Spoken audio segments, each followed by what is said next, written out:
And good evening, everyone. I hope you have had a wonderful Sunday so far. I am Lynx, one of the hostesses on this channel, and my co-hostess. Yes. Good evening. I'm Katrina, and this is part 2 of our two-parter about the subject of death. Indeed, I am the other regular co-host on this show for anyone who is new. And joining us today, we do have a guest, Nullus Abnormocracy. Welcome. Welcome, Nullus. It's very, very good to have you on. Thank you very much. Hello, Katrina. Hello, Lynx. And hello to the audience. It's an honor and a pleasure to be here today. We are very glad to have you. We wanted to have you and Donald on our channel after we were guests on your show in December. So it's a good, large pleasure to have you here. And thank you to Burika for hosting us on dlive. You are always with us and, you know, one of our good friends. And hi to Locomedes, our college in music, Pesot, Sparky, yeah, Sparky. And, Hi, Sparky. I see we have... Burika, best queen. Yeah, I see we have Alex Jones and Oh, that horrible sticker about with the dancing Molyneux. Oh, that is the bane of. Oh, that's the bane of dlive for me. Oh dear. I'm guilty as No charged. I have I was noticed. like, I'm bad at knowing who's who. So it's like, who's the dancing dude? Why is he dancing around half nude?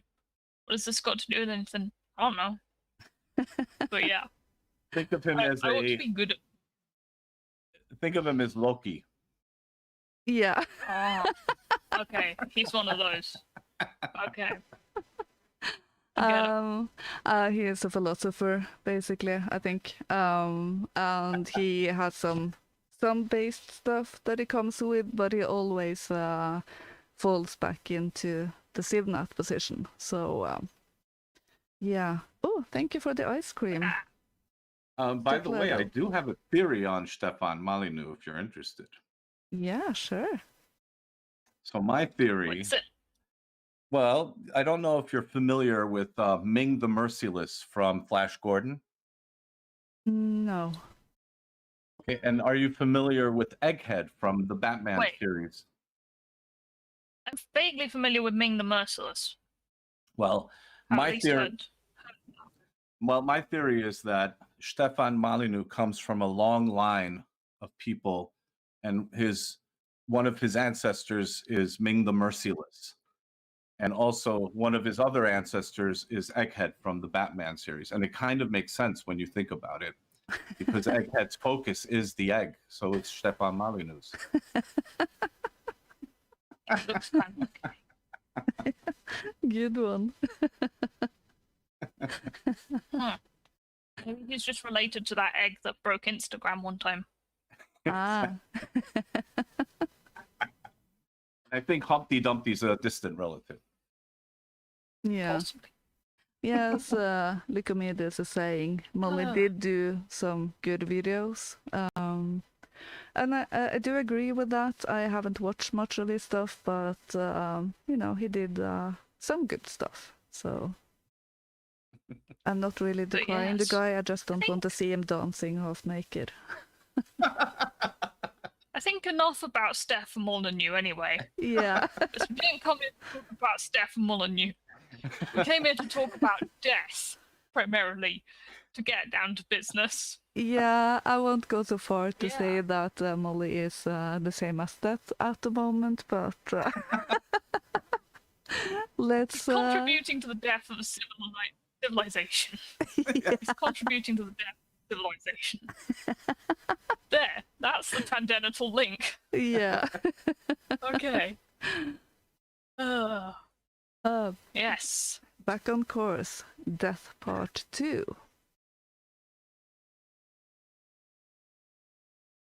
So, yeah. As I was saying just before we started the stream, this topic... this topic Did I drop out? No, you didn't. I think.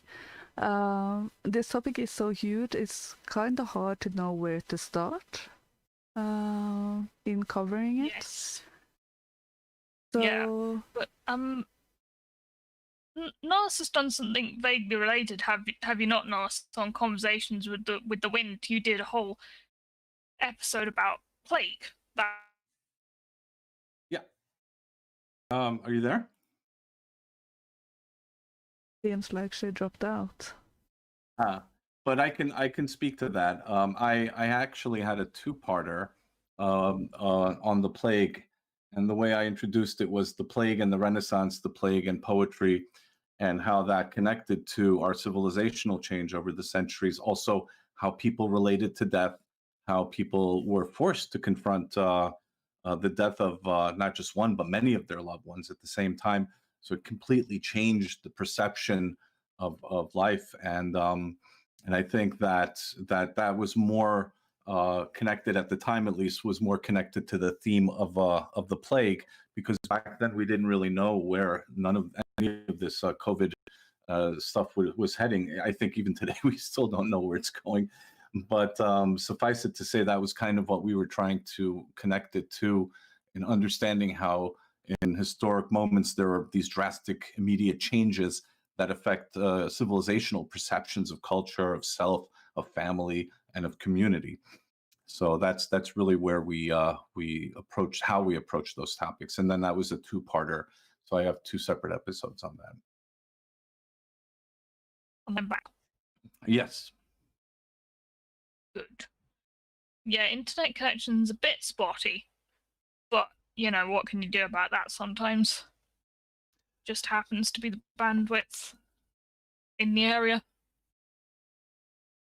But yeah, So certainly your podcast about plague was very, very interesting indeed. I'd recommend people do listen to that. Yeah, I think as it relates to death, I would add that, and especially, you know, since the focus now is death as opposed to a particular cause of death. You know, what I've noticed, at least in modern society, is that the more detached we are from the source, the more naive we are about the natural occurrence of death itself. So death basically becomes an obscure theory as opposed to a realistic cycle of nature. Just to give an example, people buying chicken, pork, or beef in the supermarket, as opposed to witnessing the slaughter. I mean, in the past, it was natural. You went out to the backyard, chop the chicken's head off, you pluck the chicken, or you pluck the feathers off the chicken, and you cook the chicken. Now, if somebody watches a chicken slaughter, then they'll like just get all sick. Oh, I can't see this. Oh, this is so terrible. And there's kind of a disconnect in modernity between life and death in a way. At least that's what I'm noticing. And we kind of lose sensitivity. Yeah, but it's also like we're also losing sensitivity through our lost personal connections. So, for example, you know, a lot of people today sadly don't have those familial bonds that you had in the past. So a lot of times children will send their parents to a nursing home, and so they're going to just have the elders in this nursing home without any really everyday care. And so there's really no emotional bond to the death of the elder. It's just okay, grandma passed away and everybody's sad. But if there's a difference between spending time dedicating and putting in all that emotional and physical effort to caring for someone as opposed to just putting them in a home. So I think that there's a lost personal connection also. And it's so it's like sort of you lose that personal touch, and then you also gain artificial unnecessary sensitivity by also being detached from it. So it's a very bizarre kind of paradox. I mean, there certainly is an aversion to even talking about and really considering death properly and planning for it, or the fact that it is a reality of life. Exactly. In the modern day. I don't know precisely when we developed that sort of aversion to death. I think it's definitely gone with secularization. Yeah, I do seeing think it as just. I do think the urbanization is part of that.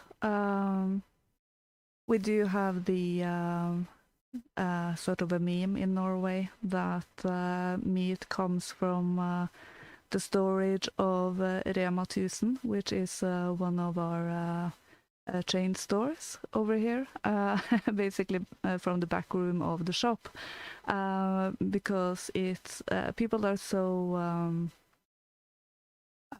detached from the life on the farm. But I did hear a story from the 40s in England when the children were sent out of London and the cities for the safety because they feared the Germans were coming to bomb them. Yes. And the children were terrified when they saw their first cow because they thought they would be the size of a cat. So it's the difference becomes see an animal as large as a house, to put it oh, what's the phrasing in Yeah. English? But they expected this cuddly little animal, and it was huge. So already there you could see the disconnect in the children in the cities. So Yeah. I do think it's a gradual thing, but secularization has definitely contributed, and including what we seem to chase youth. Yes. You're not supposed to grow old or anything. You're supposed to be, in your 20s your whole life, and at least for women, and of course that's not possible. But you're not absolutely. you're not even supposed to age these days. So I think all of that is connected with how we view and treat death as well. Yeah, I would also add, and again, I'm not for any kind of animal cruelty. I want to make sure that everyone is clear about that. But I think that at least modern society, spends a little bit too much time anthropomorphizing their pets. And the pet, it becomes less of a utility as it was in the past, and a companion and a part of the overall familial circle, but not the center of the family. And now you have situations, in many instances, where pets are essentially replacing children. And I think that this is also a sign of the time, a symptom, if you will, of how we are kind of denying ourselves the reality of nature. Yes, I know quite a lot of people for whom pets seem to have replaced the natural dynamic of family. And I think there's also just a reluctance to engage in the business of life and death, Mm-hmm. and engage in the business of having a family, and engage in the reality of dying, because people see being born into the world as a tragedy in a nihilist worldview, because it's bad and there's suffering. And then after that, there's just nothing. But that was never the conception before. The conception was a journey of a soul from one life, from before conception into the life, into whatever life comes next, Mm-hmm. maybe through multiple lives on this earth. Mm-hmm. And it wasn't conceived as a meaningless tragedy to even exist. Right. Well, that's why. Yeah, I mean, that's why the what's connection to. preventing a lot of my friends from having or wanting to have any children. Well, Yeah. I've kind of drifted away from those people, to be honest, but yeah. Yeah, but it's this connection to the metaphysical, whether this is in the ancient conceptualization, pagan traditions, or the Christian tradition. There was some form of a connection to the metaphysical, and an understanding of a tight relationship to nature. And there was a separation between nature and the metaphysical. But in both cases, there was, to me at least, it seemed like there was a very strong connection to both. Whereas today, I see a disconnect from both nature and from the metaphysical. And so that kind of limits our perception of where we stand as a society, because we're basically left to ourselves. And so in a way, we've isolated ourselves from everything organic around us. Absolutely, yeah. Yeah, it does affect every part of life. Everything that is natural, basically, I would say. Mm-hmm. I think that's one reason why I felt sort of disconnected with society many times, because I'm one of those who crave that connection, that deep connection, not that I think this is particularly unique, but I've been one of those who's always asked the deeper questions. So I do think I might be one of those who take that a bit more seriously than many. So, maybe if I had been a Christian, I might have ended up becoming a nun or something, but That was something that definitely felt how to put it, almost dead, actually, a bit ironically, you could say. But life didn't really contain any life, if you know what I mean. And I think it's also a question of balance, because we do, with scientific advancements and technological developments, we do see the world much differently than our ancestors did, and rightfully so, for many reasons, but not for every reason, and maybe not for the wrong reasons, if that makes sense. Because if you go back in history, Thucydides, he asks similar questions on whether it makes sense to follow morality during a plague, for example. Should you abandon friendship, look after people, honor the gods during a plague? Because his whole argument was that people who reject morality will just as well die as anyone else.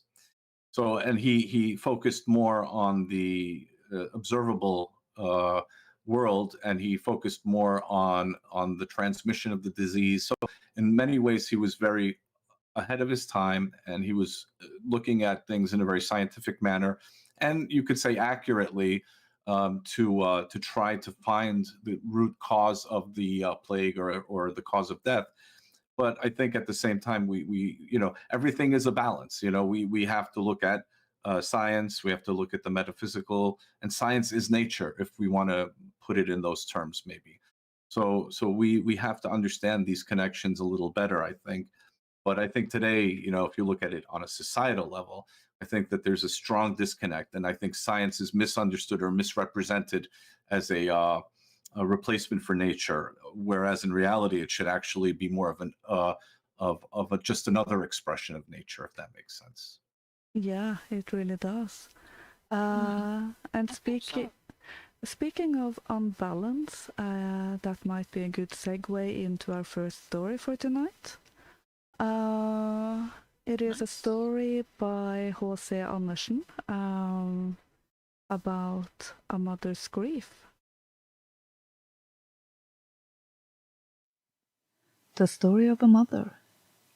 A mother sat by her little child. She was very sorrowful and feared that it would die. Its little face was pale and its eyes were closed. The child drew its breath with difficulty, and sometimes as deeply as if it were sighing. And then the mother looked more sorrowfully than before on the little creature. Then there was a knock at the door, and a poor old man came in, wrapped up in something that looked like a great horse cloth, for that keeps it warm, and he required it, for it was cold winter. Without, everything was covered with ice and snow, and the wind blew so sharply that it cut one's face. And as the old man trembling with cold, and the child was quiet for a moment, the mother went and put some beer on the stove in a little pot to warm it for him. The old man sat down and rocked the cradle, and the mother seated herself in an old chair by him, looking at the sick child that drew its breath so painfully and seized the little hand. "You think I shall keep it, do you not?" she asked. "The good God will not take it from me." And the old man, he was deaf, nodded in such a strange way that it must just as well mean yes as no. And the mother cast down her eyes, and tears rolled down her cheeks. Her head became heavy. For 3 days and 3 nights she had not closed her eyes, and now she slept but only for a minute. Then she started up and shivered with cold. "What is that?" she asked, and looked around on all sides. But the old man was gone, and the little child was gone. He had taken it with him. And there in the corner the old clock was humming and whirring. The heavy leaden weight ran down to the floor. Plump! And the clock stopped. But the poor mother rushed out of the house, crying for her child. Out in the snow sat a woman in long black garments, and she said, "Death has been with you in your room. I saw him hasten away with your child. He strides faster than the wind, and never bring back what he has taken away." "Only tell me which way he has gone," said the mother. "Tell me the way, and I will find him." "I know him," said the woman in the black garments. "But before I tell you, you must sing me all the songs that you have sung to your child. I love those songs. I have heard them before. I am night, and I saw your tears when you sang them." I will sing them all, said the mother, but do not detain me, that I may overtake him and find my child. But Night sat dumb and still.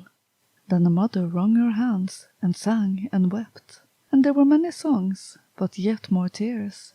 And then Night said, Go to the right into the dark fir wood, for I saw Death take that path with your little child. Deep in the forest there was a crossroad, and she did not know which way to take. There stood a blackthorn bush, with not a leaf nor a blossom upon it, for it was in the cold winter time, and icicles hung from the twigs. Have you not seen Death go by with my little child? Yes, replied the bush, but I shall not tell you which way he went unless you warm me on your bosom. I am freezing to death here, I am turning to ice. And she pressed the blackthorn bush to her bosom, quite close, that it might well be warmed, and the thorns pierced into her flesh, and her blood oozed out in great drops. But the blackthorn shot out fresh green leaves, and blossomed in the dark winter night. So warm is the heart of a sorrowing mother. And the blackthorn bush told her the way that she should go. Then she came to a great lake, on which there were neither ships nor boat. The lake was not frozen enough to carry her, nor sufficiently open to allow her to wade through, and yet she must cross it if she was to find her child. Then she laid herself down to drink the lake, and that was impossible for anyone to do. But the sorrowing mother thought that perhaps a miracle might be wrought. No, that can never succeed, said the lake. Let us rather see how we can agree. I'm fond of collecting pearls, and your eyes are the two clearest I have ever seen. If you will weep them out into me, I will carry you into the great greenhouse, where Death lives and cultivates flowers and trees. Each one of these is a human life. Oh, what will I not give to get my child, said the afflicted mother. And she wept yet more, and her eyes fell into the depths of the lake and became two costly pearls. But the lake lifted her up, as if she sat in a swing, and she was wafted to the opposite shore, where stood a wonderful house, miles in length. One could not tell if it was a mountain containing forests and caves, or a place that had been built, but the poor mother could not see it, for she had wept her eyes out. Where shall I find Death, who went away with my little child? She asked. He has not arrived here yet, said an old grey-haired woman who was going about and watching the hothouse of Death. How have you found your way here, and who helped you? The good God has helped me, she replied. He is merciful, and you will be merciful too. Where shall I find my little child? I do not know it, said the old woman, and you cannot see. Many flowers and trees have faded this night, and Death will soon come and transplant them. You know very well that every human being has his tree of life, or his flower of life, just as each is arranged. They look like other plants, but their hearts beat. Children's hearts can beat too. Think of this. Perhaps you may recognize the beating of your child's heart. But what will you give me if I tell you what more you must do? I have nothing more to give, said the afflicted mother, but I will go for you to the ends of the earth. I have nothing for you to do there, said the old woman, but you can give me your long black hair. You must know yourself that it is beautiful, and it pleases me. You can take my white hair for it, and that is always something. Do you ask for nothing more? Asked she. I will give you that gladly. And she gave her beautiful hair, and received in exchange the old woman's white hair.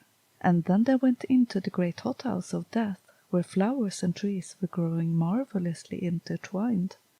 There stood the fine hyacinths on the glass bells, some quite fresh, others somewhat sickly. Water snakes were twining about them, and black crabs clung tightly to the stalks. There stood gallant palm trees, oaks and plantains, and parsley and blooming thyme. Each tree and flower had its name, each was a human life. The people were still alive, one in China, another in Greenland, scattered about in the world. There were great trees thrust into little pots, so that they stood quite crowded, and were nearly bursting the pots. There were also many a little weakly flower in rich earth, with moss around it, cared for and tended. But the sorrowful mother bent down over all the smallest plants, and heard the human heart beating in each. and out of millions she recognized that of her child. "That is it," she cried, and stretched out her hands over a little crocus flower, which hung down quite sick and pale.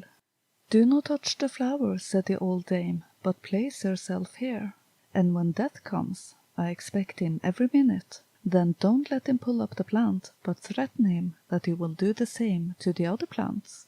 Then he will be frightened. He has to account for them all. Not one may be pulled out till he receives commission from heaven." And all at once there was an icy cold rush through the hall, and the blind mother felt that death was arriving. "How did you find your way hither?" said he. "How have you been able to come quicker than I?" "I am a mother," she answered. And Death stretched out his long hands towards the little delicate flower, but she kept her hands tight about it and held it fast, and yet she was full of anxious care lest he should touch one of the leaves. Then Death breathed upon her hands, and she felt that his breath was colder than the icy wind, and her hands sank down powerless. "You can do nothing against me," said Death. "But the merciful God can," she replied. "I only do what he commands," said Death. "I am his gardener. I take all these trees and flowers and transplant them into the great paradise gardens in the unknown lands. But how they will flourish there, and how it is there, I may not tell you." "Give me back my child," said the mother, and she implored and wept. All at once she grasped 2 pretty flowers with the 2 hands and called to Death, "I will tear off all your flowers, for I am in despair." "Do not touch them," said Death. "You say you are so unhappy, and now you would make another mother just as unhappy." "Another mother," said the poor woman, and she let the flowers go. "There are your eyes for you," said Death. "I have fished them up out of the lake. They gleamed up quite brightly. I did not know that they were yours. Take them back. They are clearer now than before. And then look down into the deep well close by. I will tell you the names of the 2 flowers you wanted to pull up, and you will see what you were about to frustrate and destroy." And she looked down into the well, and it was happiness to see how one of them became a blessing to the world, how much joy and gladness she diffused around her. And the woman looked at the life of the other one, and it was made up of care and poverty, misery and woe. "Both are the will of God," said Death. "Which of them is the flower of misfortune, and which is the blessed one?" she asked. "That I may not tell you," answered Death, "but this much you shall hear, that one of these 2 flowers is that of your child. It was the fate of your child that you saw, the future of your own child." Then the mother screamed aloud for terror. "Which one of them belonged to my child? Tell me that! Release the innocent child! Let my child free from all that misery! Carry rather it away! Carry it into God's kingdom! Forget my tears, forget my entreaties, and all that I have done." "I do not understand you," said Death. "Will you have your child back, or shall I carry it to that place that you know not?" Then the mother wrung her hands and fell on her knees and prayed to the good God. "Hear me not when I pray against thy will, which is at all times the best. Hear me not, hear me not." And she let her head sink down on her bosom. And Death went away with her child into the unknown land.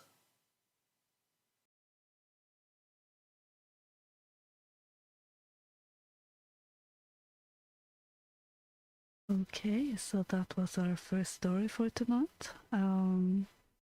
It's not the oldest story, but H.C. Andersen was known as the father of fairy tales, at least when it came to the revival of that in the 1800s. So I thought it was fitting, and also because it definitely touches upon many of the themes we see in the older folk tales on death. And in particular with those dealing with excessive grief, which this one takes into account. And those stories usually go into parents losing their children, and of course that is the worst loss a parent anyone can have, losing the child you brought into this world. I can't even imagine how painful that is.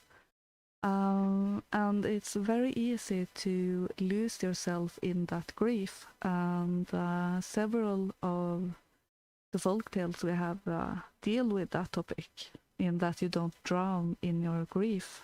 So I thought it was fitting. Yeah, I think that. Yeah, I'm sorry. No, you go ahead and ask. Yeah. Well, one thing that I found generally for many of these fairy tales is this personification of death. So death is not treated as an objective, but it's treated as a subjective. And so to me, that suggests that there is a vivid relationship between life or the individual and death. So it's not treated as something that just happens. It's almost like you try to negotiate with death. You're trying to when once death arrives, the proverbial hooded skeleton with the Grim Reaper, if you will, right?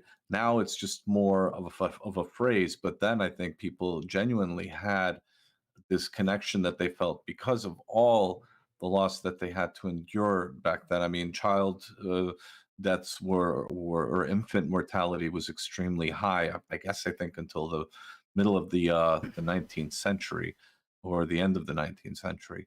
So I think that a lot of this had to do with coping and learning how to deal with it, just like you said, Lynx. Yeah, we also see in some cultures, including the Europeans ones back in the day, of not getting too tied to your child until the age of 2 or something. Because that was the highest mortality rate was in that age group. So if you did lose a child, it would be easier to bear if you weren't so connected and tied to your child. Though I definitely think that is very hard to do, in particular for mothers after carrying the child for 9 months. Absolutely. And that's not to talk down on the bond between father and children, but carrying a child inside of your body, being so close to it, sharing your blood with it and everything, that definitely creates a very special bond. Absolutely, which I guess is why the mother in this story is, it's attributed to her to follow her child where most people just can't go. To the realm of death, that bond is illustrated as being so powerful. Yeah. One thing I liked about that story was the metaphors of death as a gardener, waiting to transplant people into the next life, and I found it very clever, sort of in terms of imagery, with the trees growing in small pots and some small flowers growing in these big plots where with nothing else, but those were reserved just for them. I thought that was a very nice metaphor for how life ends up working out sometimes, that some great people more into circumstances, other not so great people have got everything. I just liked that a lot, that metaphor. Yeah. That reminds. Yeah, go ahead. I was just going to say it was beautiful. Yeah, it just reminds me of the term potter's field. I don't know if you're familiar with this term. No, I don't think so. So a potter's field is a type of cemetery. It's a mass grave that's usually on the outskirts of the city, or it's tended to by prisoners from a local jail. And this is basically where all the unknown, the John Does, the Jane Does are buried. And so that's what they call a potter's field. It's just an interesting parallel with the gardener and death. Ah, yes. No, I can see how that is, yeah, because so many people in one place, Mm-hmm. in the same sort of garden. Yeah, I can see how that does. That does sort of remind you of that. I mean, the other thing that then sort of tangentially sort of reminds me of is the poppies growing on the war fields Mm-hmm. where all of those people fell. Reminds me of like that they seem like a representation of the souls in sort of in flowers. Yeah. It's interesting. And, the whole connection with ashes to ashes, dust to dust. How we basically are. Uh, we come from the soil and we're going back into the soil, which interestingly, in my view, and maybe someone else has said it somewhere else, I believe also ties into the concept of nationalism, ties into the concept of what we would call blood and soil. So that soil does matter. It matters where you're born, and it also matters where you die, because that's the soil you sprung from. That's the soil that you're going to go back into when you die. And I think that that's also a part of that organic understanding of who we are and our identity. I think all of this is tied into each other and connected. Absolutely. Yeah. That one was certainly a very good one to be starting off on. Hans Christian Andersen. Yes. Very classic. We have other stories, of course, for you tonight, and Nullus has also submitted some poems. So that is very good. We do love to hear literature from other people because we can only do so much digging around, and poetry is not my speciality. So it's very good to have them. Yeah, it's not my speciality either. So we will jump into the first story that Nullus provided for us today. Two in total. So let's enjoy Jessalita and her brothers. Yelitza and her brothers. 9 fair sons possessed a happy mother, and the 10th, the loveliest and the latest, was Yelitza, a beloved daughter. They had grown together up to manhood till the sons were ripe for bridal altars, and the maid was ready for betrothing. Many a lover asked the maid in marriage. First a Ban, a chieftain was the other, and the third, a neighbor from her village. So her mother for the neighbor pleaded, for the far-off dwelling Ban, her brothers. Thus they urged it to their lovely sister. Go, we pray thee, our beloved sister, with the Ban across the distant waters. Go, thy brothers oft will hasten to thee. Every month of every year will seek thee. Every week of every month will seek thee. So the maiden listened to her brothers. With the Ban she crossed the distant waters. But behold, O melancholy marvel! God sent down the plague, and all the brothers, all the 9 were swept away. And lonely stood their miserable sonless mother. 3 long years had passed away unheeded. Often Yelitza sighed in silence. Heaven of mercy, 'tis indeed a marvel. Have I sinned against them? That my brothers, spite of all their vows, come never near me. Then did her stepsisters scorn and jeer her. Cast away, thy brothers must despise thee. Never have they come to greet their sister. Bitter was the sorrow of Yelitza, bitter from the morning to the evening, till the God of heaven took pity on her, and he summoned 2 celestial angels. Hasten down to earth, he said, my angels, to the white grave where Jovan is sleeping. Young Jovan, the maiden's youngest brother, breathe your spirit into him, and fashion from the white gravestone a steed to bear him. From the moldering earth his food prepare him. Let him take his grave shroud for a present, then equip and send him to his sister. Swiftly hastened God's celestial angels to the white grave where Jovan was sleeping. From the white gravestone a steed they fashioned. Into his deep corpse they breathed their spirit. From the ready earth the bread they molded. For a present his grave shroud they folded, and equipped and bade him seek his sister. Swiftly rode Jovan to greet his sister. Long before he had approached her dwelling, far, far off his sister saw and hailed him, hastened to him, threw her on his bosom, loosened his vest, and stamped his cheeks with kisses. Then she sobbed with bitterness and anguish. Then she wept, and thus addressed her brother. "O, Jovan, to me a maiden, thou and all my brothers, all ye promise oft and oft to seek your distant sister, every month and every year to seek her, every week and every month to seek her. 3 long years have sped away unheeded, and ye have not sought me." For a moment she was silent, and then said, "My brother, thou art deadly pale. Why look so deadly pale, as if in death thou hadst been sleeping?" But Jovan thus checked his sister. "Silence, silence, sister, as in God thou trustest, for a heavy sorrow has overtaken me." With 8 brothers he prepared their nuptials, 8 step-sisters ready to espouse them. Hardly was the marriage service ended, ere we built us 8 white dwellings, sister. Therefore I look so dark, Yelitsa. 3 white days had passed away unheeded, and the maid equipped her for a journey. Many a costly present she provided for her brothers and her bridal sisters. For her brothers, fairest silken vestments. For her bridal sisters, rings and jewels. But Jovan would fain detain her.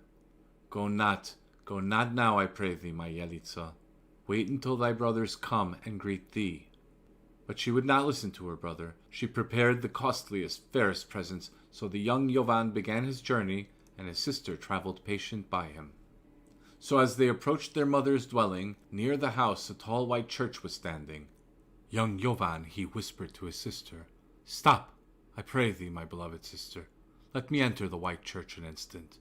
When my middle brother here was married, lo, I lost a golden ring, my sister. Let me go an instant. I shall find it." Jovan went. Into his grave he glided, and Yelitsa stood. She stood impatient, wondering. But in vain she waited. Then she left the spot to seek her brother. Many and many a grave was in the churchyard, newly made. Jovan was nowhere. Sighing on, she hastened to the city, saw her mother's dwelling, and pressed forward, eager to that old white dwelling. Listen to that cuckoo's cry within the dwelling. Lo, it was not the grey cuckoo's crying. 'Twas her aged, her grey-headed mother. To the door Yelitsa pressed, outstretching her white neck, she called, "Make ope, my mother! Hasten to make ope the door, my mother!" But her mother to her cry made answer, "Plague of God! Avaunt! My sons have perished! All 9 have perished! Wilt thou also take their aged mother?" Then Yelitsa shrieked, "Oh, open! Open, dearest mother! I am not God's plague! I am thy daughter! Thine own daughter! Thy Yelitsa mother!"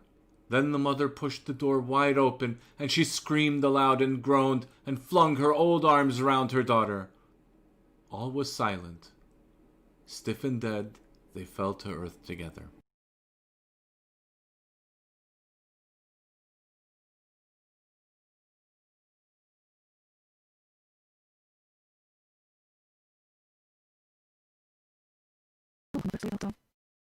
Grief and losing your loved ones. Do you have anything to tell us about that, Nullus? Yes, this is really interesting. I was looking for, because in my perception at least, the Southern Europeans, the Balkans, the Central Europeans have somewhat of a different relationship with death, at least from what I understand, than what you might have in the West of Europe. Although that only might be because of circumstances, the plague, the invasions, and things like that. But here, there's I was looking for something from Serbia that would be unique and focused on death. And so this is from a book called Serbia Enlightened Darkness, and this was a Serbian priest. It was a Saint Nikolai, and he wrote about this in the hopes of connecting the West with the plight of the Serbian nation, have them at least have a little better understanding of what it means. And I'll just quote what he wrote in his introduction to this. So, and I incidentally also played this in my poetry and plague episodes. I believe it was in the second one, but I think so. So I read this quote also there, but I think it's also apt to read it again. So, quote, the aim of this volume is to give the English-speaking people some glimpses into the past struggles, sufferings, and hope of the Serbian nation. I have tried to describe the Serbian life in light, in its peace, its peaceful work, its songs and prayers, in darkness, in its slavery, its sins, its resistance to evil, and battle for freedom. It is only the peoples which suffer themselves that can understand and sympathize deeply with the Serbian soul. I dedicate, therefore, the following pages to all those who suffer much in these times, and whose understandings are enlarged and human sympathies deepened by sufferings. Close quote. This is, again, an introduction to the book, the entire book, which is titled Serbia in Light and Darkness. And Jelica and Her Brothers is a poem in this book. It's a part of basically a translation of Serbian poems that he wanted to introduce the West to, the English-speaking world to. And another interesting side note is that this ballad is somewhat unique, that it's, at least according to some, that it's a very unique work in the sense that it introduces the return of a deceased person in such a gloomy and mysterious way. So it's kind of, it's a ghost story, but it's really about death. And it's kind of a combination. And when it was written, it was unique. Obviously, since then, many different ghost stories and similar stories have been written. So that's pretty much what I would want to add to this this ballad. It's really more of a ballad than a poem. Oh, absolutely. I think that one was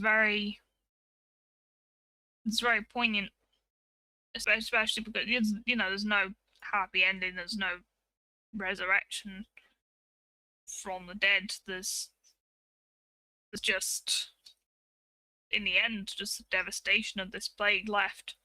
I heard that on the plague episode. Actually, I hadn't quite tweeted that was the same one. Mm-hmm.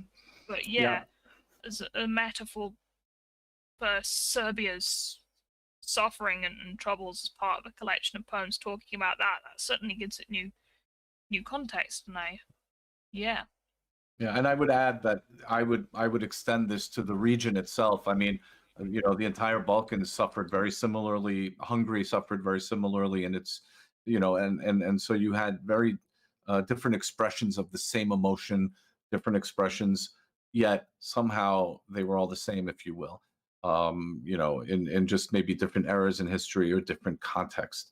But this is what I think makes this part of the European world somewhat different in its understanding of itself. And I think that this is something that I try through my show and also through my personal experience. Although I'm not Serbian, I try to use the Hungarian experience, but I wanted to sort of step out of my comfort zone, if you will, and introduce something else to show that it's not just, one particular culture that does this, but the entire region has a lot of similarities when it comes to its relationship with the mystical, with the metaphysical, with the natural, and in this case, with death.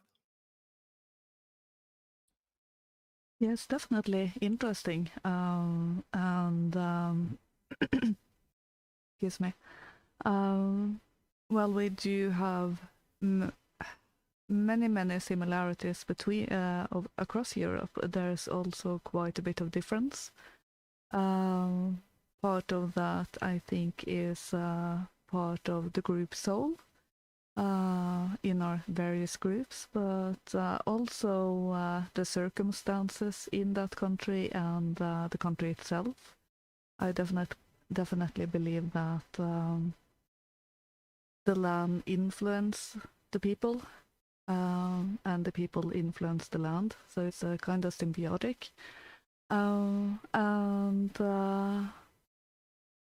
It's I hadn't heard of that book, so I might look into it because I definitely want to have a better understanding on, in particular, the southeastern parts of Europe, which is the parts I'm less familiar with. So thank you. Absolutely. Likewise, I wouldn't consider myself terribly familiar with Serbia or Bosnia or anywhere sort of around there, but it's very overlooked actually. Just try and find out more about that part of the world. But thank you very much, for sharing that. It's very, very interesting poem. But yeah, I guess we have sort of differing views in East and West regarding most things regarding death, because it is very different. There's been a lot of, particularly recently, there's been far more different circumstances in the east of Europe than the West. I think they're connected to lots of the more older traditions of Europe, certainly. Yes. Very interesting. And you also have, of course, Hungary was at least traditionally predominantly Catholic, and then, of course, after the Reformation, it sort of became more 65% Catholic, and then the rest Protestant, of various Protestant denominations. But Croatia, Poland, Slovakia, Czech Republic is also sort of like Hungary, where it has a very strong Catholic component, but also Protestant. But Poland, Slovakia, and Croatia are very predominantly Catholic. So those have a somewhat different interpretation. Then you have the Eastern Orthodox traditions, which is representative with the Greeks, the Russians, the Serbians, for example. And so they also have somewhat of a different interpretation. And what makes it interesting in this particular case is that they all are expressing similar emotions, but they're doing it in their own particular traditions. And then the Hungarians, at least from what I am familiar with, the All Saints Day, and then the All Hallows Day. These so All Saints Day, and then these are very important days in Hungary. People go out to the cemeteries, visit their relatives, and so you spend an entire day basically visiting your relatives every year. You put candles out, and you're celebrating your relatives in the cemeteries. It's a very big deal in Hungary. So the Day of the Dead is a very big deal, and also the All Saints Day is a very big deal, and not just in religious tradition, but also in the everyday secular tradition, which is very interesting. We do place candles on the graves of our ancestors in Norway as well, but it's not a celebration per se. It's to me it seems more like a remnant of an old tradition that has been since lost, which I find quite sad. So I will have to dig on that and see what I can find. Yeah, I mean, I'm not even sure celebration is the right word, but it's a commemoration, I think, is a better word for it. But it is basically a very important day, at least in Hungary, and I'm sure in the region it's similar, where everyone goes out to the cemeteries on that at least once a year, right? I mean, of course, you should go out more often. You should go visit your relatives in the cemeteries more often, as a means to maybe keep your connection with your ancestors alive. You don't have to do it every month, but I would say at least more often than once a year I would go. Yeah, I agree with that. We do it also for Christmas Eve in Norway. And we usually make the graves up for summer and everything with flowers and all of that, but it's not really a celebration or commemoration per se, and I do find that is quite sad. But last year, or in Christmas 2019, we were celebrating at my sister's place, and as we dropped by the cemetery to light candles and everything, the mass for Christmas was going on, and that particular church, it is in Oslo, but they have to have 2 services for Christmas because it's so popular with people attending, and I just felt this enormous gratitude that my grandparents wasn't alone there, that the community was still there despite all of the changes over the last few decades. So I felt sort of like my ancestors weren't abandoned, so to say. So, it was really this warm feeling about that. So I definitely appreciate it. Yeah, I would add that, if we want to maybe use the term, keeping someone's memory alive in your, I mean, obviously, we want to talk about the metaphysical, in my tradition. I mean, I'm Catholic, so I believe in heaven. I believe in the afterlife in that sense. But beyond that, it's important to talk about your relatives. It's great to pass on stories to the next generation about your great uncle who did something very bold, very brave, or maybe even very strange and wacky. It really doesn't matter. What matters is that you're keeping him alive in your memories, in your own family traditions, in your own family stories. So I think that the family mythology is an important thing that is kind of dead today in many cases. Although I hope that in some instances it's still alive. I think it's important to have these stories. Like I will continue to tell these stories to my nieces and my nephews. I also believe that while your parents or your grandparents are still around, you should ask them to record their life story on some kind of medium, whether it's on on your computer, or just give them like some kind of a recording device that they can then just speak into spontaneously. I think these are important things, that we have the technology today to basically capture the memory of our ancestors. So I think that's something we should be doing. I, for example, asked my grandmother, who passed away, oh my goodness, has to be over 30 years ago she passed away. And so back then I asked my grandmother, and yes, I'm dating myself a little bit here, but I asked her to record her life story, but also my grandfather's life story, who passed away before I was born. So I never had a chance to meet my mother's father. So this was a unique opportunity that she took and recorded. I think it was 3 cassettes full of stories that I still have. And then I digitized it, and then I sent it out to my family, and we still have it. And it's been 30 years since that happened. And it's sometimes, listening to it's quite haunting, but at the same time, it's also comforting. It's comforting in the sense that I know now that my grandmother's life story, my grandfather's life story will be passed on to the next generations because it's there. And so these are important things. So if you do have that opportunity to do that with your relatives, I would strongly suggest it, because I think that these are invaluable parts of your own identity. Yeah, that's a very good point. I didn't know many of my grandparents either, because they either passed away before I was born or shortly after I was born. So it was really just my maternal grandmother that I knew properly, and still she lived quite far away, so I didn't see her that often.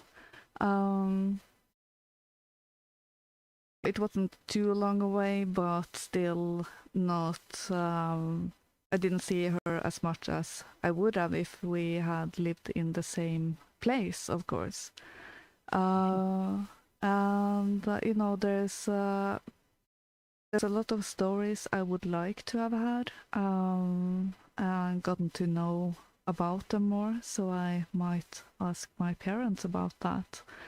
But I did find on our family cabin, it's been in the family since my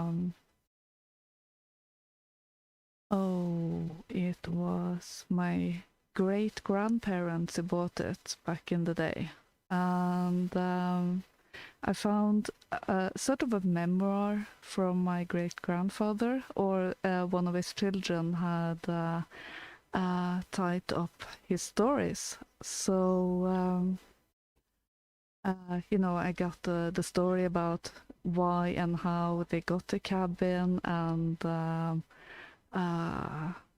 stuff that they were doing and everything, and it was really a good read, and stories I'd never heard before. So that's definitely a good tip. And also getting photographs you're taking and stuff like that, get it in physical form. Some of them, the best ones. Don't just have it on a memory stick somewhere and never look at it. You can, for those who are a bit more creative, and I suppose female women, make a scrapbook or something. Something that will make you take it out and look at it. And, you can also type down the stories and put it in that book. So, but I would definitely think that having the audio of the stories told would be, as you say, very haunting, but it's a very good idea. So thank you. Yeah. Maybe to add to that, I'm sorry, Katrina, I didn't want to interrupt you, so I'll stop if you want to. No, so I'm just certainly I myself, I don't think there's enough that I know about my family history, and there's not generally much done in Britain to commemorate death on sort of a regular set occasion. It's like a lot of things, we just sweep it under the rug and don't talk about it, don't talk about things. Nope. We have a lot of that sort of attitude in our country, and so we don't think too much these days anyway of preserving the memory of our older folks and thinking about the time when they might die, or thinking about our dead ancestors. It's not something we devote much time to, but we should do more. We should appreciate our elders while we do have them. Exactly. It makes me want to ask my own granddad more about his time in the Merchant Navy, because I know he was in that. Yeah, one of the most. I'm sorry. I was just saying that would be very interesting stories to hear from the Merchant Navy. Yeah. But if you have heard from others, have been very interesting indeed. Yeah, I would say that family mythology helps form or contextualize your own identity. Knowing where you come from helps you know where you're going. And so, like, for me personally, one of the most profound experiences I've had in my life, and my father, thank goodness, is still around, and may he be around for many, many years. But my father participated in the Hungarian Revolution of 1956, and so did my mother, incidentally. And but my father and I were in Hungary one year. This is a few years ago, and I took him out to the place where he was arrested by the secret police. And so him and I had a cheap. I mean, back then the technology wasn't as sophisticated with the video or anything, but I had a cheap camera where I was able to record him telling the story of where he was, how he ran out, what happened exactly at the spot that it happened so many years before.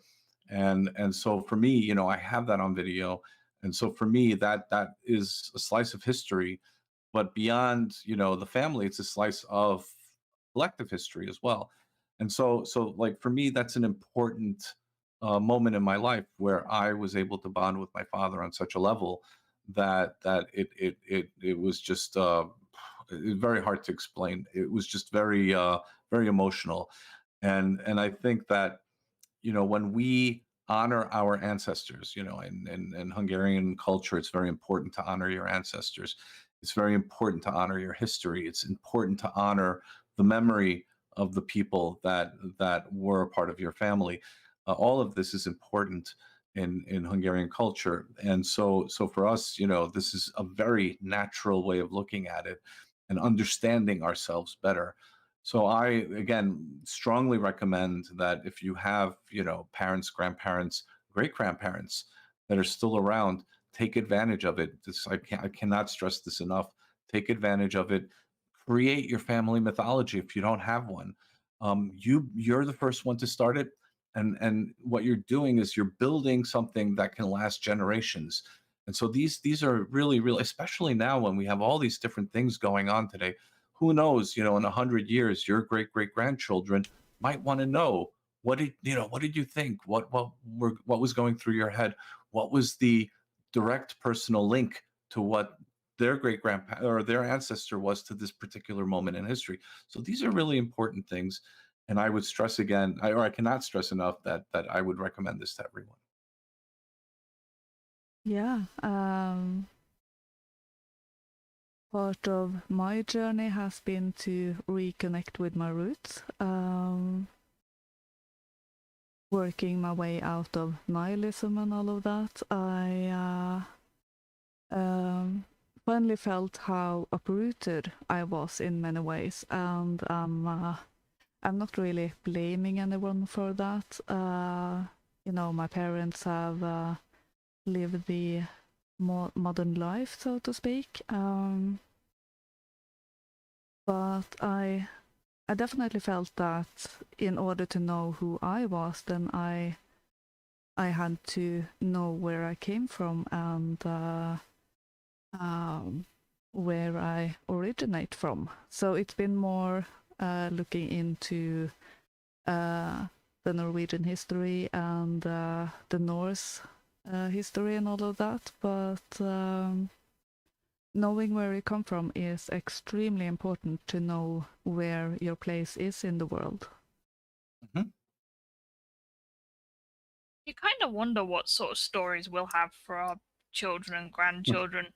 Stories about the time when all the loo paper ran out and doing naughty things like gathering in groups of more than 2. Yeah. Or have the nerve to go to the shops without a mask. Indeed. But you'd be surprised. A lot of the funny stories are the ones that people always talk about.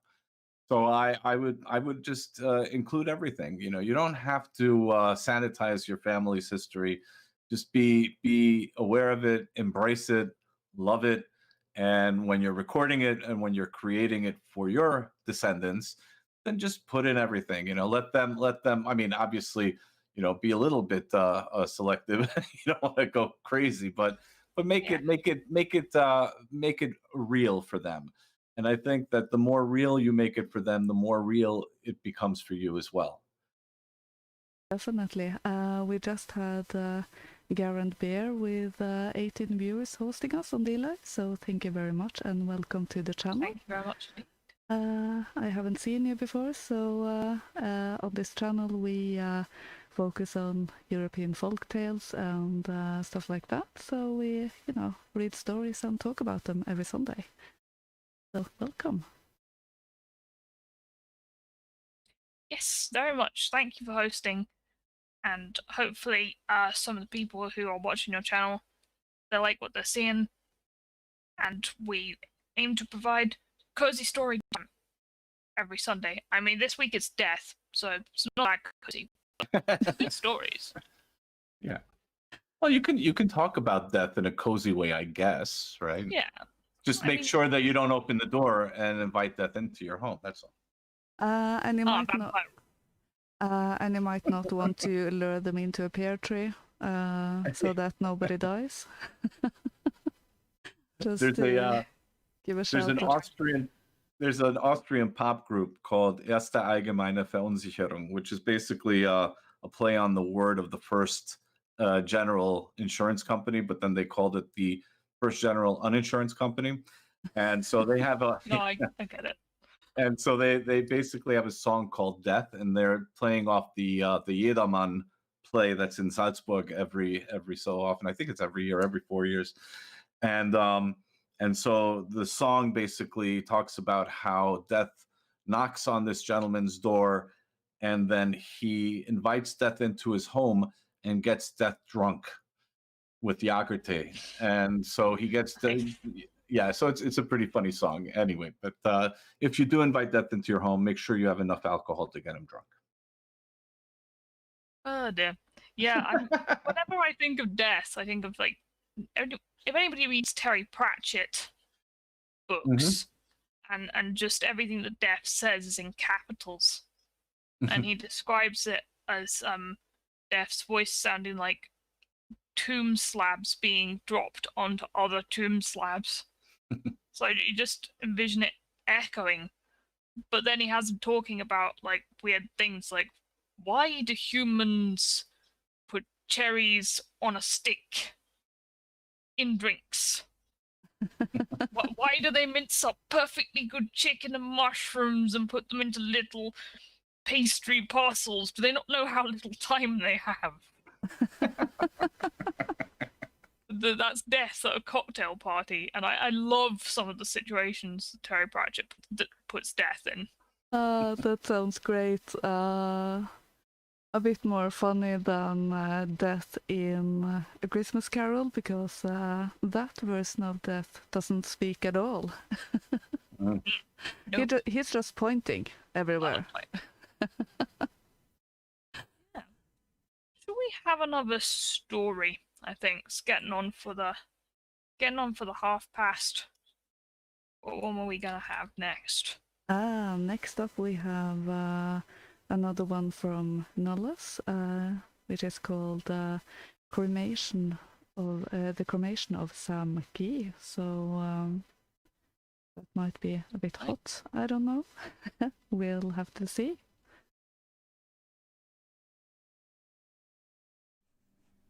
The cremation of Sam McGee.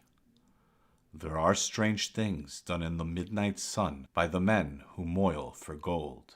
The Arctic trails have their secret tales that would make your blood run cold. The Northern Lights have seen queer sights, but the queerest they ever did see was the night on the marge of Lake Labarge I cremated Sam McGee.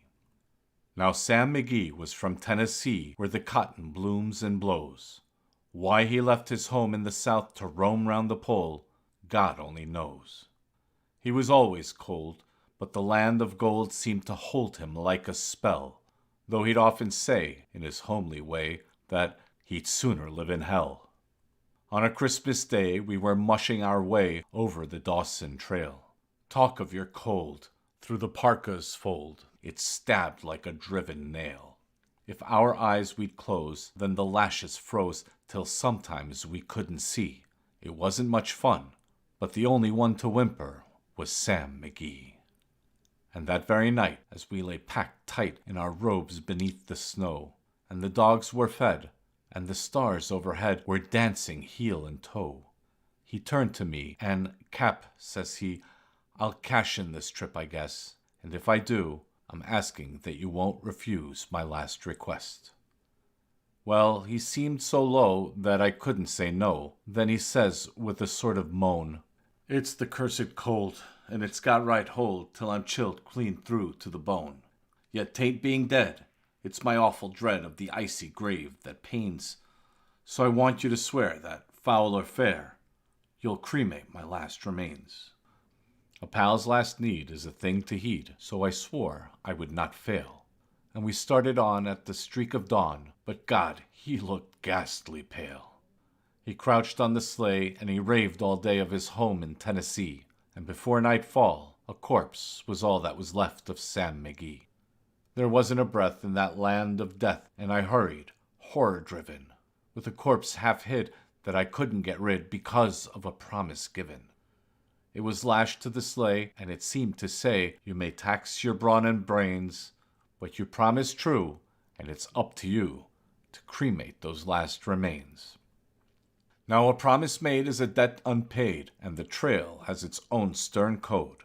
In the days to come, though my lips were dumb, In my heart, how I cursed that load. In the long, long night, by the lone firelight, while the huskies, round in a ring, howled out their woes to the homeless snows, oh God, how I loathed the thing.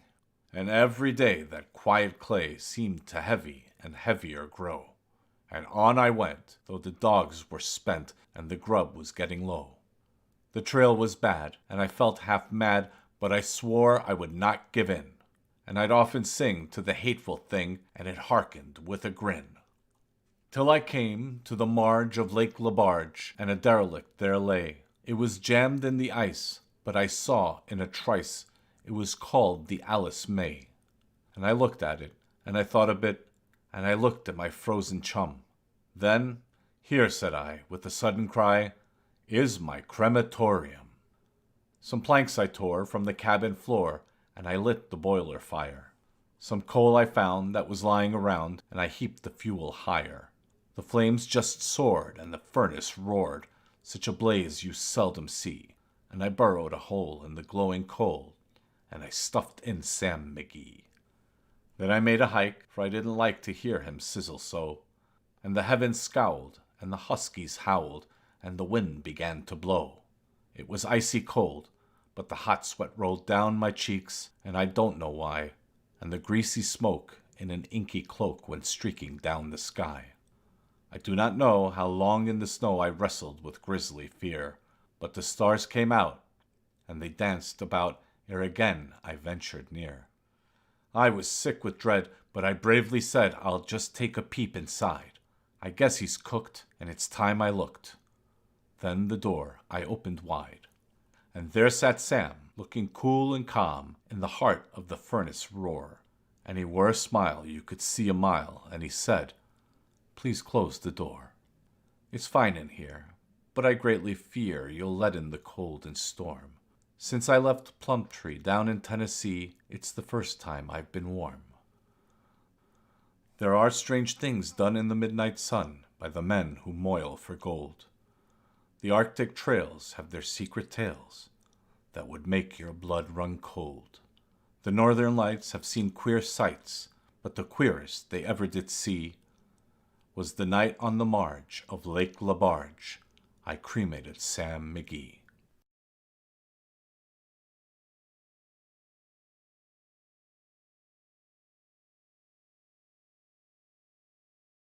So, that was our third story. I had to count there Was for that- a minute. It was a sizzling story. Yeah. What did it say in there? I think it's all done now, or well done, or something. Well done. Oh, no, that's wrong. A nice Christy. little barbecue.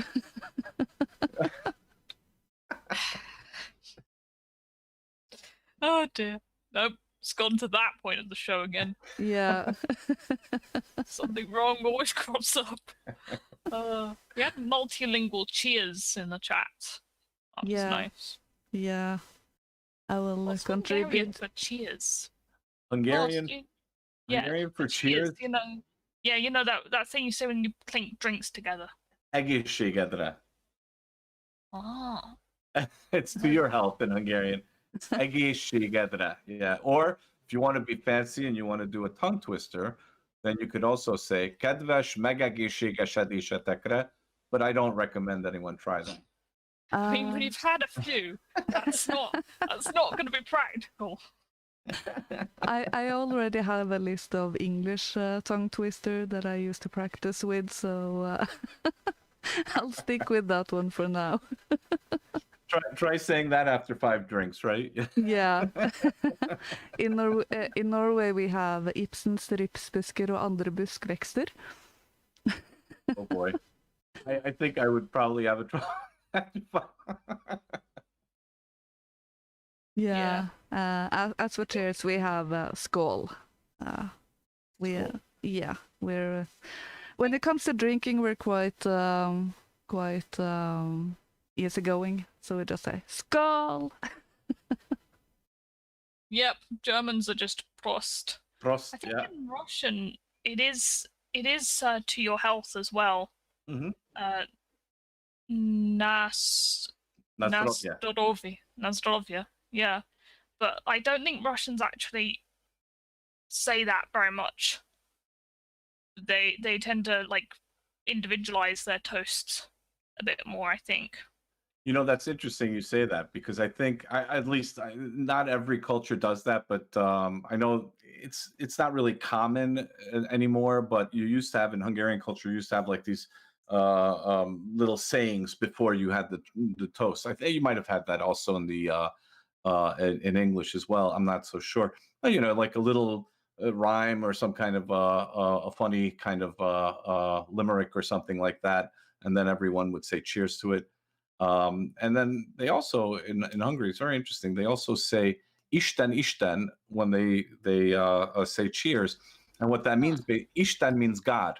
So they go to God, basically, and then they just they you know that's usually, but that's that they do that as well. But the more common one is "Egészségedre," which is to your health.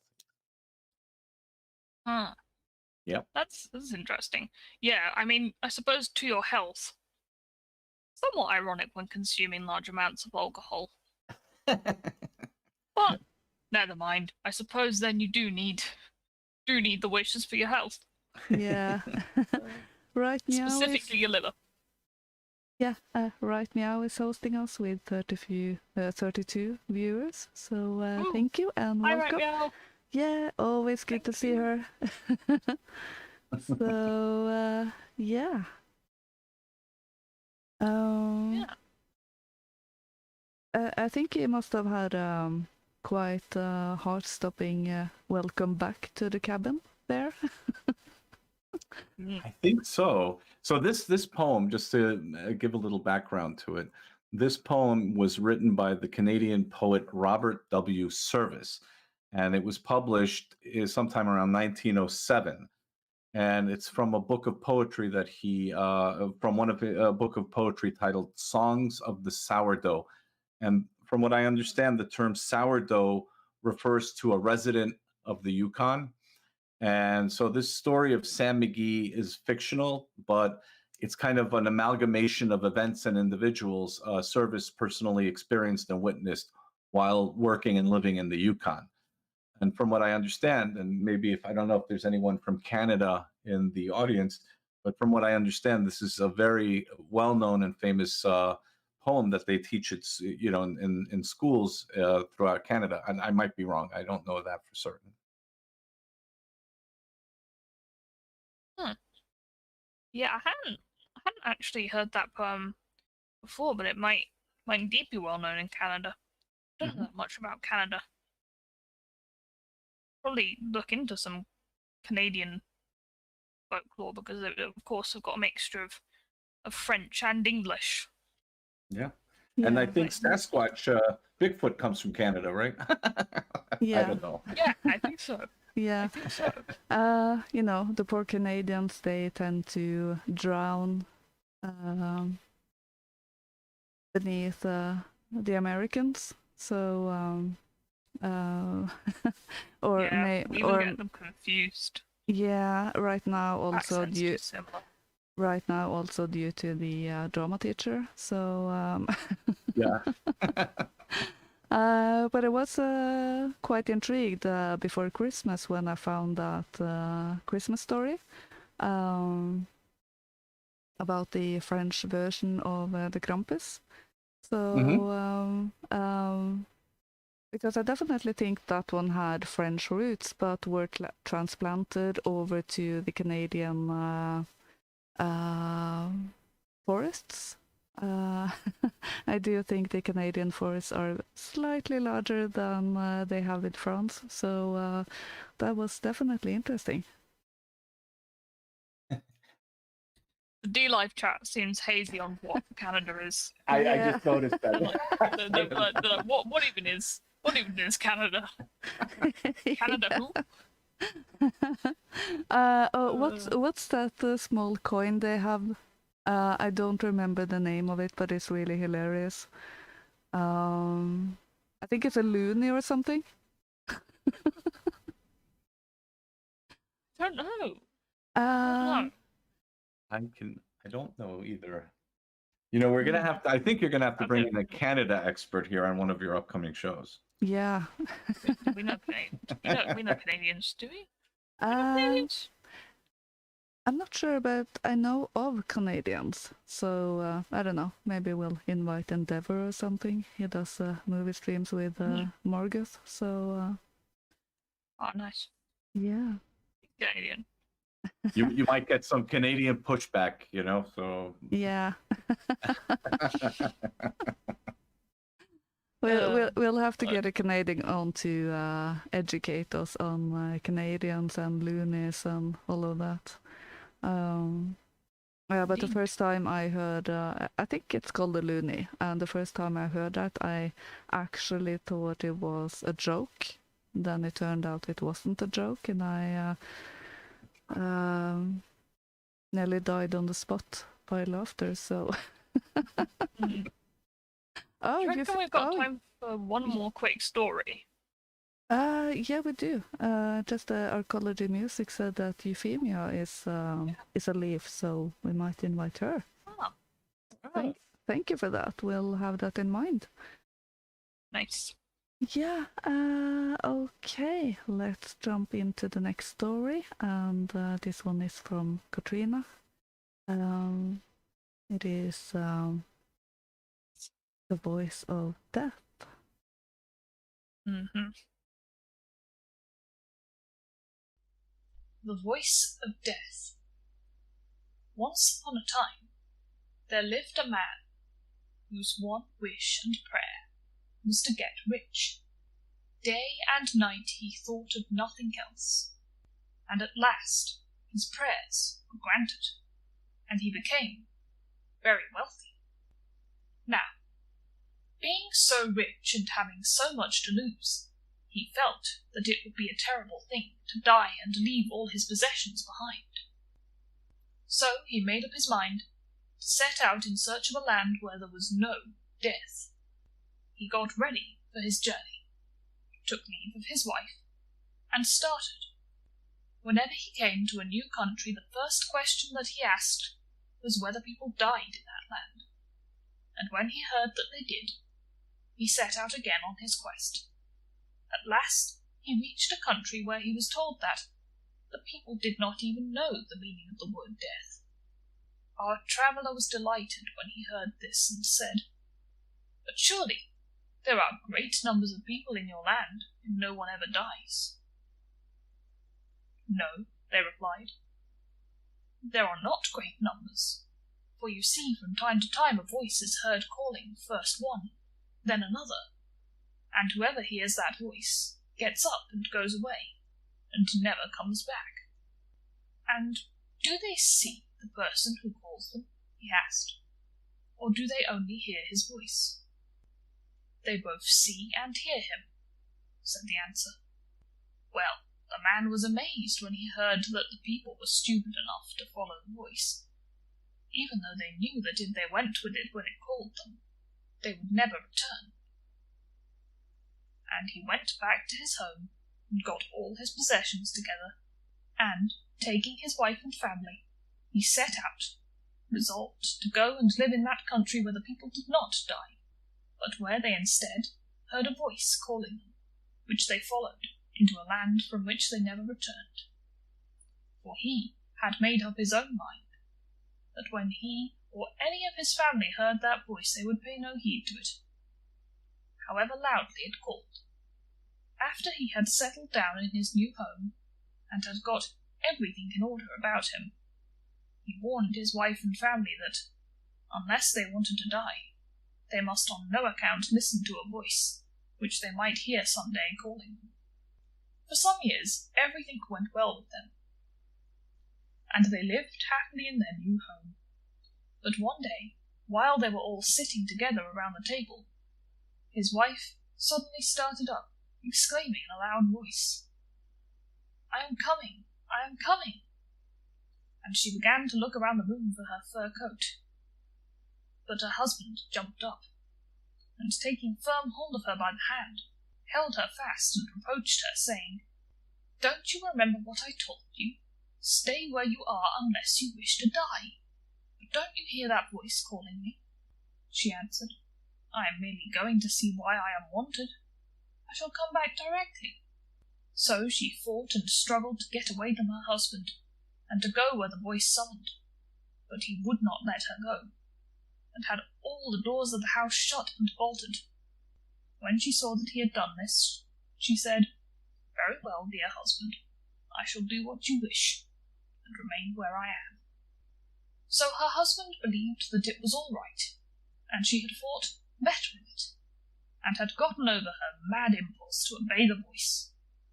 But a few minutes later she made a sudden dash for one of the doors, opened it, and darted out, followed by her husband. He caught her by the fur coat, and begged her and implored her not to go, for if she did she would certainly never return. She said nothing, but let her arms fall backwards, and suddenly bending herself forward, she slipped out of the coat, leaving it in her husband's hands. He, the poor man, seemed turned to stone as he gazed after her, hurrying away from him, calling at the top of her voice as she ran, "I'm coming! I'm coming!" When she was quite out of sight, her husband recovered his wits, and went back into his house, murmuring, "If she is so foolish as to wish to die, I can't help it. I warned and implored her to pay no heed to that voice, however loudly it might call." Well, days and weeks and months and years passed, and nothing happened to disturb the peace of the household. But one day the man was at the barber's as usual, being shaved. The shop was full of people, and his chin had just been covered with a lather of soap, when suddenly, starting up from the chair, he called out in a loud voice, "I won't come! Do you hear? I will not come!" The barber and the other people in the shop listened to him with amazement, but again looking towards the door, he exclaimed, "I tell you, once and for all, I do not mean to come, so go away."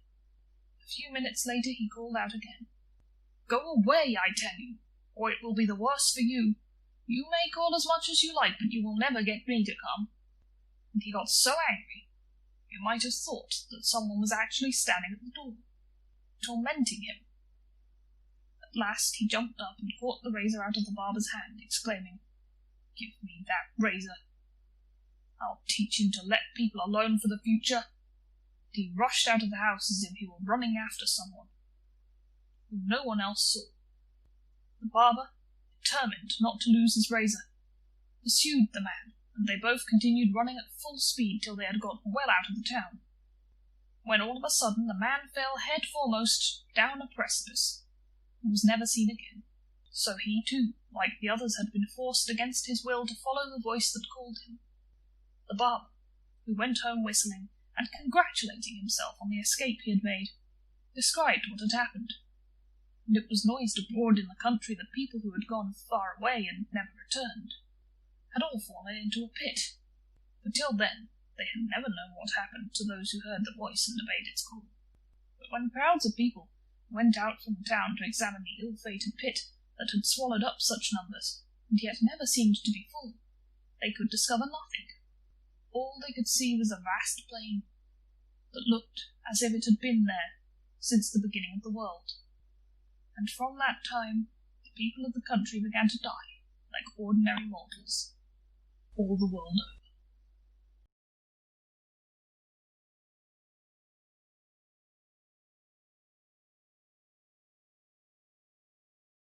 So over. that was the voice of death. Muhahaha. Yeah, question is, should you follow it or Yes. not? Well, I had sort of thoughts similar to the guy himself at the beginning of the story, which is, of course, like, yes, why would you follow it? Mhm. But I think I ended up coming to an interpretation of it where, yes, you should. Because that is a Romanian folktale for a start, from Andrew Lang from an Andrew Lang collection, and he's a folktale collector that's cropped up on the show before. He went around collecting stuff around Europe, and that's in his, I think it's called the Red Fairy Tale Book. It says on the actual fairytales.com, who've archived a lot of his stuff. That one, for me, reminds me of a sort of Garden of Eden story. Mm-hmm.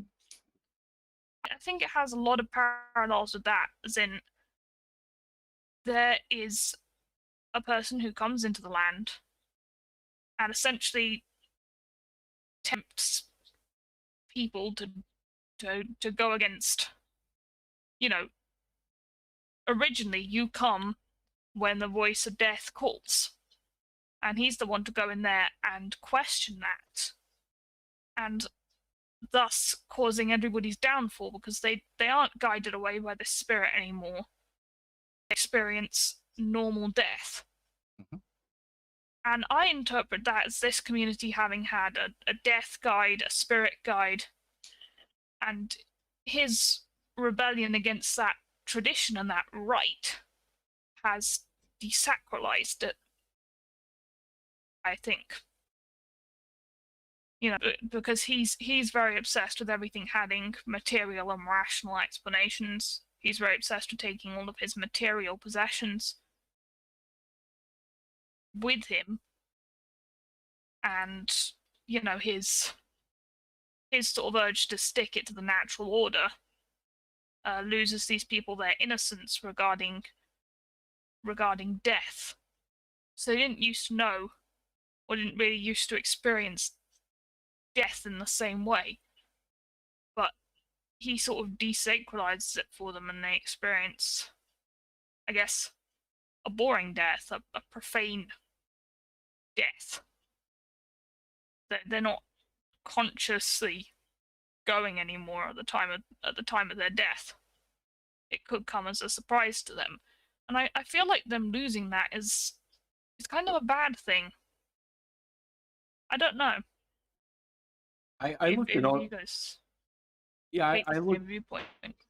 I do. I think that this is very analogous to modernity, if you will, where the personification of death was somehow taken away from us, if that makes sense.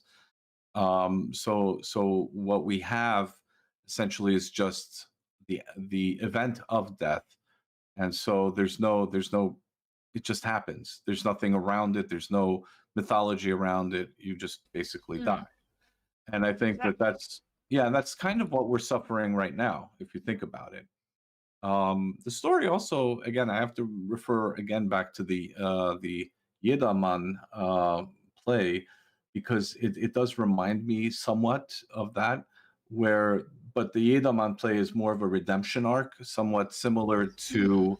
So the Yederman play is similar to a Christmas, a Christmas story. So it's like the main character is a wealthy character who lives a very selfish life, and so God decides to send death to knock on his door to remind him and pass judgment on him. And so he goes through this whole process of redemption throughout the play, and he visits his lover, and everyone basically abandons him at the end. And he does come to an epiphany at the end where he realizes what is important. So very similar to Scrooge, if you will. And so at the end, the devil comes to take him to hell. And since he's redeemed himself over this whole process, God has forgiven him, and then he can move on to heaven. And so that's, in a nutshell, this is a play that was written in the early 20th century. I think it was Hofmannsthal, if I'm not mistaken. And so Hofmannsthal, I'm sorry, he wrote the play. And this is based on medieval passion plays and mystic plays, and they have this in Salzburg every year. So if anyone, this is a part of the Salzburger Festspiel and the plays of the passion plays of Salzburg that they have every year, and it's become a huge thing. So it's almost impossible to get tickets. From what I understand, you have to order them years in advance. But you might be able to see this online, or they might have something where you can watch it, with everyone else. I would recommend it highly. Certainly, I hope so, because I'd be intrigued. I know something of Germany, but not really extended German culture and regions. And I've not heard of the Jedermann plays before, so yeah, I'd very much like to see one of them. What time of year is it? This is, if I understand it, it's like July, August. Okay. Around then. So the way you have to sort of picture this is that the whole city of Salzburg basically turns into a huge festival. That's like really what it is. That sounds great. And you have these plays, and the main, one of the most famous plays is this Jedermann play, which is basically in the center of in the Domplatz. It's in the center of Salzburg, and it's really hard to get in there, but it's they have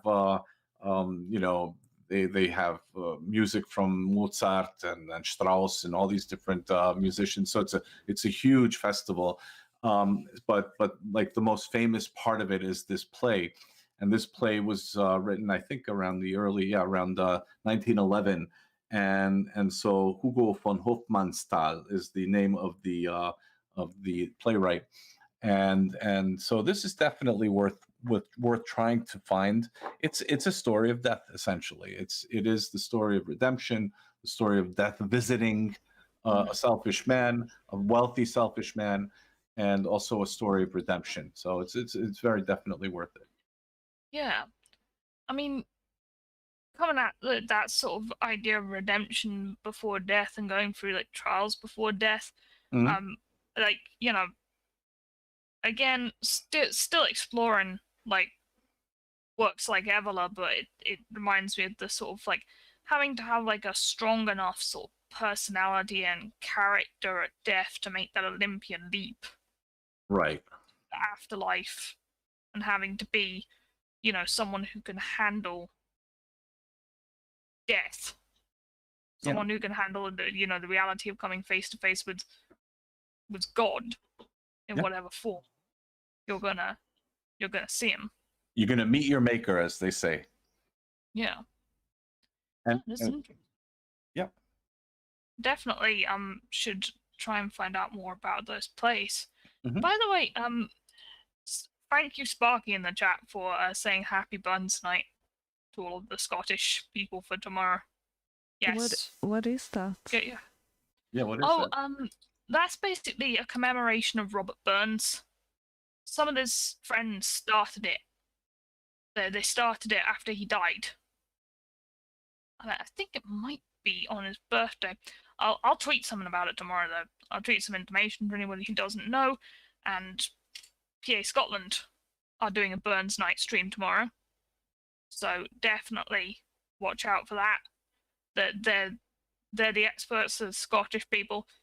They'll be reading lots of his poems, but it was basically, he was such a beloved poet in Scotland that people started this night to commemorate him and his works, and they're all written in Scots, which is a sort of, it's kind of like English, and kind of entirely not as well. Like, I struggle to understand it sometimes as an English person. Yeah, a friend of mine sent a link to, I think it was some poetry read in Scottish,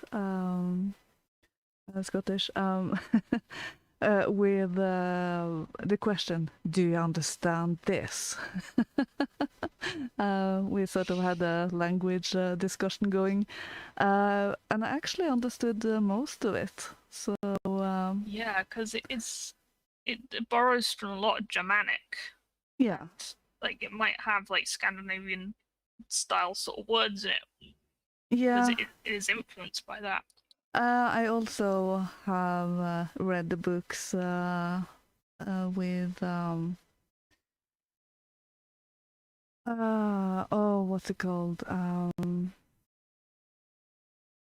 About a lady who time travels back to the 1700s and marries Jamie Fraser. I don't remember the title off the top of my head, but in any case, she has quite a quite a bit of Gaelic and things like that in the text. So I think that has helped me a bit.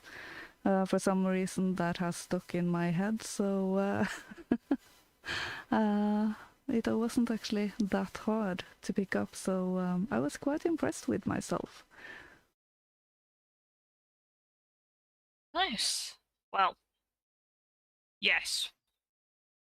Speaking of death, do tune into that commemoration of Scotland's much beloved poet tomorrow if you can. Going to be good, I think, if you can understand the Scots. But I think the emotion of it being read out does actually help with the conveyance of meaning. It's a bit like Shakespeare. That's not necessarily obvious when you just look at it on a page what it ought to mean. But yeah. Yeah, I'm fascinated with the whole region, to be honest with you, how each culture has influenced each other over the centuries. You know, the Celtic culture, the Nordic or the Norse culture, you know, the Latin Roman culture, and then of course the Germanic Anglos and Saxons. You know, I mean, it's a fascinating history, and of course then you have like these islands in the north of Britain, north of Scotland, that have an even more unique history. So it's just fascinating to me. In a way, from at least the cultural outsider point of view, I find the whole thing very fascinating and intriguing. It is indeed. Well, it's coming up to the top of the hour. It's just gone 10 my time. So yeah, let's do the chest and start wrapping up. Yeah. We'll have another story for an outro, by the way, that we don't really have time to discuss, but we're going to play it for you as an outro, and hopefully you'll like it. All right, let's do the chest. In this case, when you say open the coffin? Open the coffin. Yes. Yeah. It's a coffin this time. Yeah. They should do that for Halloween, though. Seriously, they should turn it instead of a little chest. They should turn it into a coffin. Yeah, and for Christmas they should turn it into the bag of Santa Claus. Oh yeah, yeah. Nice. On the back of a sled and everything. That would be great. dlive, hire us for marketing. Absolutely. We know your base. Yeah. We know your base, dlive. Oh.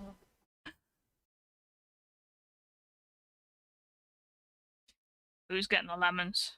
Who's going to get lemons today? That's always the question. Oh, Arcology and Just Mech got the lemons. Arcology got 323 of them, and Just Mech got 186.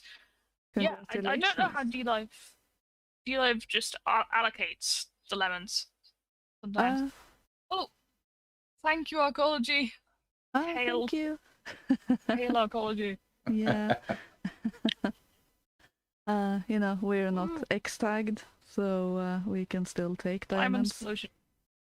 Yeah. Oh, Thank you. It's raining diamonds. Apparently. Thank you. Very generous. Yeah, So definitely. Yeah. Oh, another one. Okay. You just got lemons and then you just gave them back. Thank you. Yeah. I think this is Arcology's redemption arc for posting the Molly gift. Oh yeah. Yeah, you had to I make up forgive you. semi-naked Molyneux, which is the sight no one needs in their lives. Exactly. So anyone venturing into the streams of White Art Collective, you know, you do it on your own peril, as a semi-naked Molly might appear quite frequently, from what I've seen. There's a lot of different gifts that appear quite frequently. Yeah. A lot of different, like, weird gifts or vaguely fed posty gifts. Yeah. Yeah. Giggle Pepe. Yeah, he turns up. Yeah. Yeah. So that is us. Yeah, it for is. tonight, I think. Yeah. We will be back next week for the same time. And fittingly, we will tackle Yes. the theme of resurrection. Finishing, yeah, Imbolc on 1st of February. yeah, So I would like to be talking a little bit about that. yeah, that's good. I haven't looked that much into it, and I'm familiar with the name, but I don't know that much about it. So that should be interesting. That's part of the Celtic tradition more than the Norse. So definitely more the Celtic. yeah, Nullus. Yes. Just tell us where we can find you. Well, number one, if you don't mind, I wouldn't mind plugging Conversations with the Wind this evening. Of course. It will be at this evening on the White Art Collective's dlive channel at 8 p.m. Eastern Standard Time. So I invite all of you to join us. The topic will be the working man, and my guests will be Donald Kent, Jim Bonner, and Leo Barca, who's a new poet in our sphere. So I would welcome everyone to join us, and we're going to have some music, some great poetry, and we're going to have some wonderful conversations. You can find me on Twitter under Abnormocracy. My website is also Abnormocracy, in other words, Abnormal Democracy, abnormocracy.com. I'm also on Gab under Nullus, and I also have a YouTube channel where I try to have my poems and some of my videos on various topics. I'll share them on the YouTube channel. So please visit my YouTube channel. It's also Abnormocracy as well. And thank you very much, Katrina and Lynx. I really had a wonderful time this evening and this afternoon. Thank you for being on. We've absolutely loved having guests on for this show about death. Donald shared some very profound experiences, and you've shared some wonderful poems, and it's been a great topic to have someone else's input to discuss, and Yes. Two sets of really unique beliefs about death as well, from the Catholic and the Buddhist perspective. It's been very, very interesting couple of sessions. yeah. Absolutely. So it's been great having you, and feel free to spam the links you want to in the chats. And my mind went blank. It does that. Yeah, you start a sentence and you get 2 words into it and it's just blank. So well, it's been wonderful to having you on tonight. It's been a great conversation. Yes. So thank you so much for coming. Absolutely. Thank you very much. And if you would allow it, we do often upload the stories that have happened on our show as little separate videos. So if we could actually put that Sam McGee one up. I know the other one about Yalitza is already up on your plague episode. But yeah, Sam McGee and the poems, yeah. You're more than welcome very to nice, use either very well one of read. them. Thank you. And you're welcome to use either one of them as you wish. So it's there for public consumption, as it were. Okay, I will make a video on both and get them up. And I will get us up to speed with our videos in the next few days. I've been sort of tired, so I took most of last week off. So last week's stories will come up next week as well. I've started that. So yeah, I think that is it for us this evening. We will be back next Sunday, same time. That is 3 p.m. EST, 8 p.m. GMT, and 9 p.m. CET for their respective time regions. It was lagging for Ratus. Damn you, dlive. Well, nice dlive. Yeah. I didn't mean to say that about you. But yeah, lagging. Oh dear. Oh well, there is the replay. Always got the replays.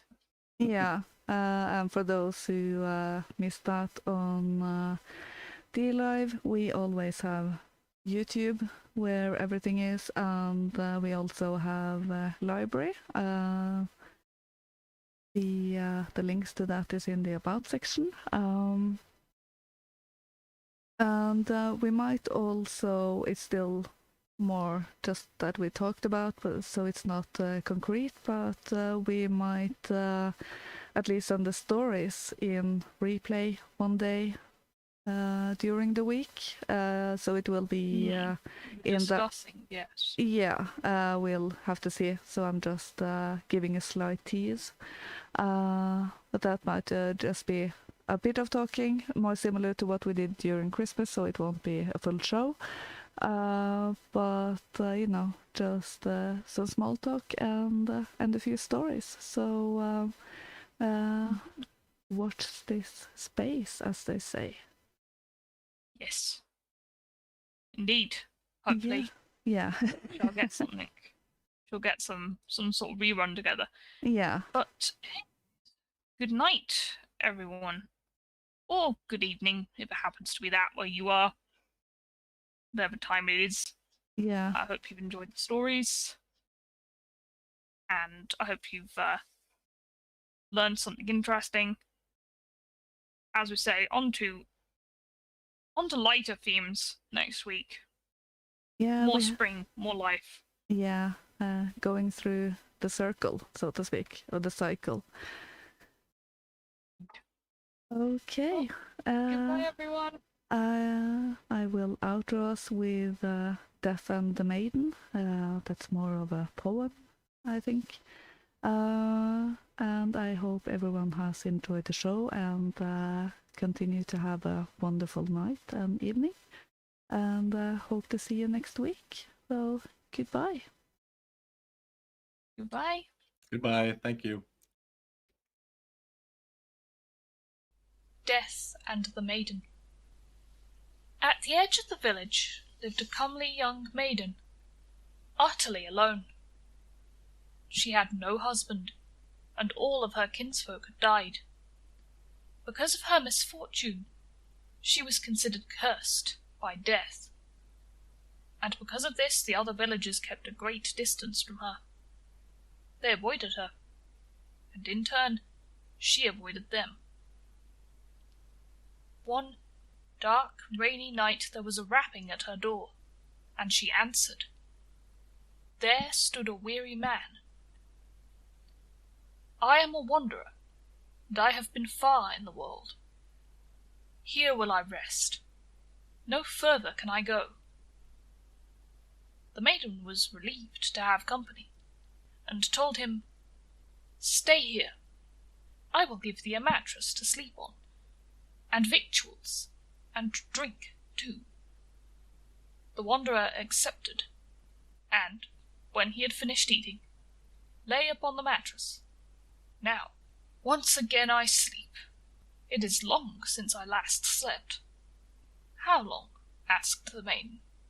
Dear maiden, I sleep but 1 week in every 1,000 years, he explained. Thou jestest. Surely. Thou art a roguish fellow, she laughed. But her guest was already asleep. The next morning he arose and he said, Thou art a pretty young girl. If thou wilt, I will tarry here the whole week. And she quickly agreed, for she had already grown feelings for the goodly wanderer. He stayed a few nights with the maiden, sleeping beside him. Then one night did she rouse him. Dear man, I dreamt such an evil dream.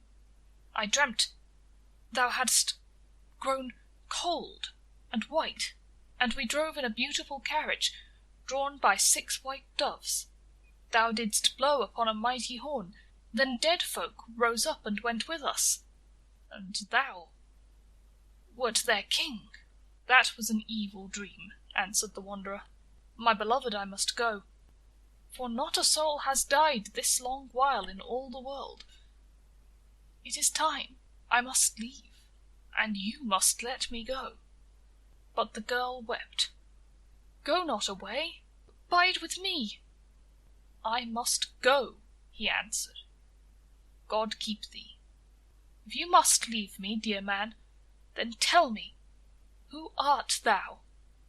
"Who knows that secret dies," he said. "Thou askest vainly. I tell thee not who I am." The maiden wept at his sleeve. "I will suffer everything," she cried. "Only do tell me who thou truly art." "Good, then thou wilt comest with me," he said. "I am Death." The maiden shuddered and died.